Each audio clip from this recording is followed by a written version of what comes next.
aslida zalga faqat qaddi qomat uchun kelishmaydi. Ishon. Erta yaxshi ko'rganlarni xiyonatidan, ishonganlarni yolg'onlaridan, suyanganlarni sotqinligidan dardga ko'milib ketgan insonlar dardlarini to'kkani keladi ko'proq. Ishon so'zlarimga. Chunki dard shunaqa narsa, ichga yutilgani sari yomon bo'lsa bo'ladi, yaxshi bo'lmaydi. Nima demoqchiman? Dardlaringni to'kadigan manzil qilib ol o'zingga.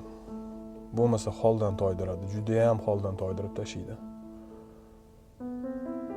Kasal qiladi oqibatda. Kasal bo'lma. Hech qachon. Baxtli bo'l.